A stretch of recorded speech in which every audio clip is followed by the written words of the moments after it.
പൗലോസ് ഗലാത്യക്കാർക്ക് എഴുതിയ ലേഖനം 3-ാം അധ്യായം. നിയമമോ വിശ്വാസമോ? ഭോഷന്മാരായ ഗലാത്യക്കാരെ, യേശുക്രിസ്തു നിങ്ങളുടെ കൺമുൻപിൽ ക്രൂശിതനായി ചിത്രീകരിക്കപ്പെട്ടിരിക്കെ നിങ്ങളെ ആരാണ് ആഭിചാരം ചെയ്തത്? ഇതുമാത്രം നിങ്ങളിൽ നിന്ന് അറിയാൻ ഞാൻ ആഗ്രഹിക്കുന്നു. നിങ്ങൾ ആത്മാവിനെ സ്വീകരിച്ചത് നിയമത്തിൻ്റെ അനുഷ്ഠാനത്താലോ അതോ വിശ്വാസത്തിൻ്റെ അനുസരണം നിങ്ങളോട് പ്രഘോഷിക്കപ്പെട്ടത് വിശ്വസിച്ചതുകൊണ്ടോ? ആത്മാവിൽ ആരംഭിച്ചിട്ട് ഇപ്പോൾ ശരീരത്തിൽ അവസാനിപ്പിക്കുവാൻ മാത്രം ഭോഷന്മാരാണോ നിങ്ങൾ?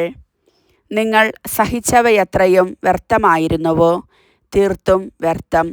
നിങ്ങൾക്ക് ആത്മാവിനെ നൽകുകയും നിങ്ങളുടെ ഇടയിൽ അത്ഭുതങ്ങൾ പ്രവർത്തിക്കുകയും ചെയ്യുന്നവൻ അങ്ങനെ ചെയ്യുന്നത് നിങ്ങളുടെ നിയമാനുഷ്ഠാന നിമിത്തമോ അതോ നിങ്ങളോട് പ്രഘോഷിക്കപ്പെട്ടത് വിശ്വസിച്ചതുകൊണ്ടോ?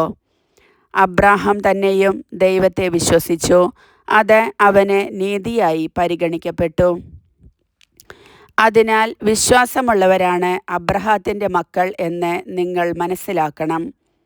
വിജാതീയരെ വിശ്വാസം വഴി ദൈവം നീതീകരിക്കുമെന്ന് മുൻകൂട്ടി കണ്ടുകൊണ്ട് വിശുദ്ധ ഗ്രന്ഥം നിന്നിൽ ജനതകളെല്ലാം അനുഗ്രഹീതരാകും എന്ന സദ്വാർത്ത നേരത്തെ തന്നെ അബ്രാഹത്തെ അറിയിച്ചിട്ടുണ്ട്. ആകയാൽ വിശ്വാസമുള്ളവർ വിശ്വാസിയായ അബ്രാഹത്തോടൊത്ത് അനുഗ്രഹം പ്രാപിക്കുന്നു.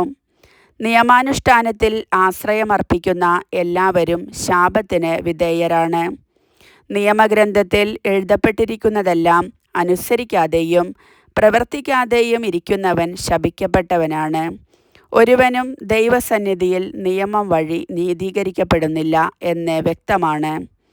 എന്തെന്നാൽ നീതിമാൻ വിശ്വാസം വഴിയാണ് ജീവിക്കുക. നിയമത്തിൻ്റെ അടിസ്ഥാനം വിശ്വാസമല്ല. എന്തെന്നാൽ അനുഷ്ഠിക്കുന്നവൻ അവ വഴി ജീവിക്കും. ക്രിസ്തു നമ്മെ പ്രതി ശപിക്കപ്പെട്ടവനായി തീർന്നതുകൊണ്ട് നിയമത്തിൻ്റെ ശാപത്തിൽ നിന്ന് നമ്മെ രക്ഷിച്ചു. എന്തെന്നാൽ മരണത്തിൽ തൂക്കപ്പെടുന്നവൻ ശപിക്കപ്പെട്ടവനാണ് എന്ന് എഴുതിയിരിക്കുന്നു. അബ്രാഹത്തിന് ലഭിച്ച അനുഗ്രഹം യേശുക്രിസ്തു വഴി വിജാതീയരിലേക്കും വ്യാപിക്കേണ്ടതിനും ആത്മാവിൻ്റെ വാഗ്ദാനം വിശ്വാസം വഴി നമ്മൾ പ്രാപിക്കേണ്ടതിനും ആണ് ഇപ്രകാരം സംഭവിച്ചത്. നിയമവും വാഗ്ദാനവും. സഹോദരരെ, മനുഷ്യ സാധാരണമായ ഒരു ഉദാഹരണം പറഞ്ഞാൽ, ഒരുവൻ്റെ ഉടമ്പടി ഒരിക്കൽ സ്ഥിരീകരിച്ചതിനു ശേഷം ആരും അത് അസാധുവാക്കുകയോ അതിൽ എന്തെങ്കിലും കൂട്ടിച്ചേർക്കുകയോ ചെയ്യാറില്ല. വാഗ്ദാനങ്ങൾ ലഭിച്ചത് അബ്രാഹത്തിനും അവൻ്റെ സന്തതികൾക്കുമായിട്ടാണ്. പലരെ ഉദ്ദേശിച്ച് സന്തതികൾക്ക് എന്ന് അതിൽ പറഞ്ഞിട്ടില്ല. പ്രത്യുത ഒരുവനെ ഉദ്ദേശിച്ച് നിന്റെ സന്തതിക്ക് എന്നാണ് പറഞ്ഞിരിക്കുന്നത്. അത് ക്രിസ്തുവിനെ ഉദ്ദേശിച്ചാണ്. ഞാൻ പറയുന്നത് ഇതാണ്: 430 വർഷങ്ങൾക്കു ശേഷം നിലവിൽ വന്ന നിയമം ദൈവം പണ്ടുതന്നെ സ്ഥിരീകരിച്ച ഉടമ്പടിയെ, വാഗ്ദാനത്തെ നീക്കിക്കളയത്തക്ക വിധം അസാധുവാക്കുകയില്ല. എന്തെന്നാൽ പാരമ്പര്യ അവകാശം നിയമത്തിൽ നിന്നാണ് ലഭിക്കുന്നതെങ്കിൽ അത് ഒരിക്കലും വാഗ്ദാനത്തിൽ നിന്നായിരിക്കുകയില്ല. എന്നാൽ ദൈവം അബ്രാഹത്തിന് അതു നൽകിയത് വാഗ്ദാന വഴിയാണ്. പിന്നെന്തിനാണ് നിയമം? വാഗ്ദാനം സിദ്ധിച്ചവന് സന്തതി ലഭിക്കുന്നത് വരെ പാപങ്ങൾ നിമിത്തം നിയമം നൽകപ്പെട്ടു. ദൈവദൂതന്മാർ വഴി ഒരു മധ്യവർത്തിയിലൂടെ അത് വിളംബരം ചെയ്യപ്പെട്ടു. ഒന്നിൽ കൂടുതൽ പേരുണ്ടെങ്കിലേ മധ്യവർത്തി വേണ്ടൂ. എന്നാൽ ദൈവം ഏകനാണ്. നിയമത്തിൻ്റെ ഉദ്ദേശ്യം. അങ്ങനെയെങ്കിൽ നിയമം ദൈവത്തിൻ്റെ വാഗ്ദാനങ്ങൾക്ക് വിരുദ്ധമാണോ? ഒരിക്കലുമല്ല. എന്തെന്നാൽ ജീവദായകമായ ഒരു നിയമം നിലവിലുണ്ടായിരുന്നെങ്കിൽ നീതി തീർച്ചയായും ആ നിയമം വഴി ഉണ്ടാകുമായിരുന്നു. എന്നാൽ യേശുക്രിസ്തുവിലുള്ള വിശ്വാസം വഴി വിശ്വാസികൾ വാഗ്ദാനം പ്രാപിക്കേണ്ടതിന് എല്ലാവരും പാപത്തിനധീനരാണെന്ന് വിശുദ്ധ ഗ്രന്ഥം പ്രഖ്യാപിച്ചു. വിശ്വാസം ആവിർഭവിക്കുന്നതിന് മുൻപ് നമ്മൾ നിയമത്തിൻ്റെ കാവലിലായിരുന്നു.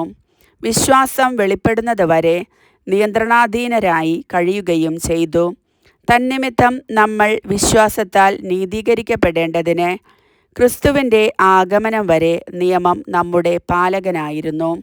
ഇപ്പോഴാകട്ടെ വിശ്വാസം സമാഗതമായ നിലയ്ക്ക് നമ്മൾ പാലകന് അധീനരല്ല. പുത്രത്വവും അവകാശവും. യേശുക്രിസ്തുവിലുള്ള വിശ്വാസം വഴി നിങ്ങളെല്ലാവരും ദൈവപുത്രന്മാരാണ്. ക്രിസ്തുവിനോട് ഐക്യപ്പെടാൻ വേണ്ടി സ്നാനം സ്വീകരിച്ചിരിക്കുന്ന നിങ്ങളെല്ലാവരും ക്രിസ്തുവിനെ ധരിച്ചിരിക്കുന്നു. യഹൂദനെന്നോ ഗ്രീക്കുകാരനെന്നോ അടിമയെന്നോ സ്വതന്ത്രനെന്നോ പുരുഷനെന്നോ സ്ത്രീയെന്നോ വ്യത്യാസമില്ല. നിങ്ങളെല്ലാവരും യേശുക്രിസ്തുവിൽ ഒന്നാണ്. നിങ്ങൾ ക്രിസ്തുവിനുള്ളവരാണെങ്കിൽ അബ്രാഹത്തിൻ്റെ സന്തതികളാണ്, വാഗ്ദാനമനുസരിച്ചുള്ള അവകാശികളുമാണ്. കർത്താവിൻ്റെ വചനം.